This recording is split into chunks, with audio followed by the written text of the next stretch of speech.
Well, good afternoon. Thank you very much for your time. Good afternoon, Martin. Can you help us understand the extent of damage and where are the displaced people now? Martin, I can talk for West Mampusi because I was there yesterday, and today we're heading towards overseas as the Mankargo and Yagbamagduru area. So from here, the general assessment is that averagely daily it rains here in most parts of the northern region. Okay. But Mampusi, West Mampusi, it's a challenge because it's a flood-prone area. It has 28 flood areas, that's communities, when they still the Bagri Dam. But even though the Bagri Dam is not stilled yet, what is happening is that they are receiving a flash floods, which of course brought 6 communities under severe flooding. So under that, we have 168 homes collapsed, and so the people are displaced. Some are putting up with relatives outside of the community, Tamale, Wali, and other areas. And they have 893 of them, which of course they said they don't have accommodation, and so they are hanging. And this is a major worry because Bagri is yet to be stilled. Right. And currently the water stands at 323.10 meters, which means Bagri is under pressure. And we are only lucky it's not raining there for now, but should rains come there anytime soon, they probably would have to still the dam before the 7 days that they said they'll be stilling. Right. And they'll be stilling at 64.40% inflow, which NADMA officials say they wouldn't be able to contain the situation. They are only expecting a 10 to 20% inflow.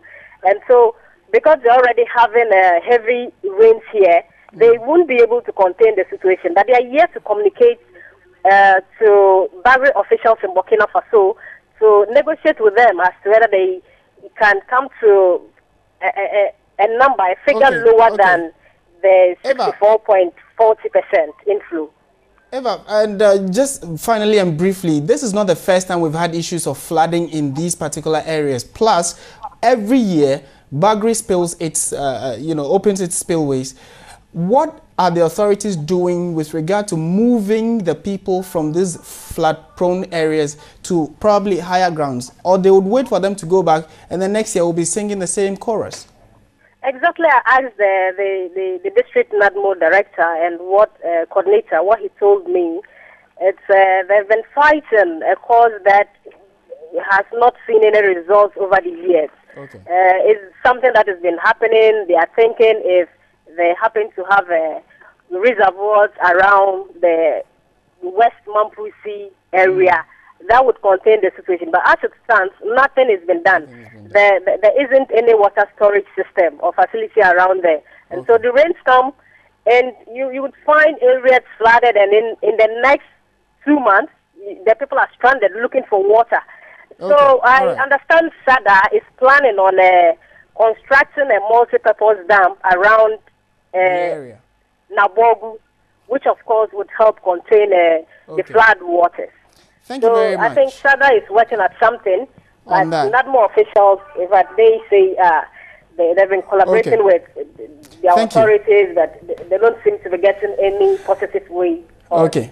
Thank you very much, Eva Atiboka, with that update from the flood-prone areas in West Mampusi. Staying in the northern region, though, the earlier story we brought to you about the youth of Gbulung who have also demonstrated in the Kumbungu district in the northern region are asking for the road networks there to be properly fixed. And our reporter Zubeida Ismail has joined us on the line. She watched or monitored that demonstration exercise and has joined us on the line.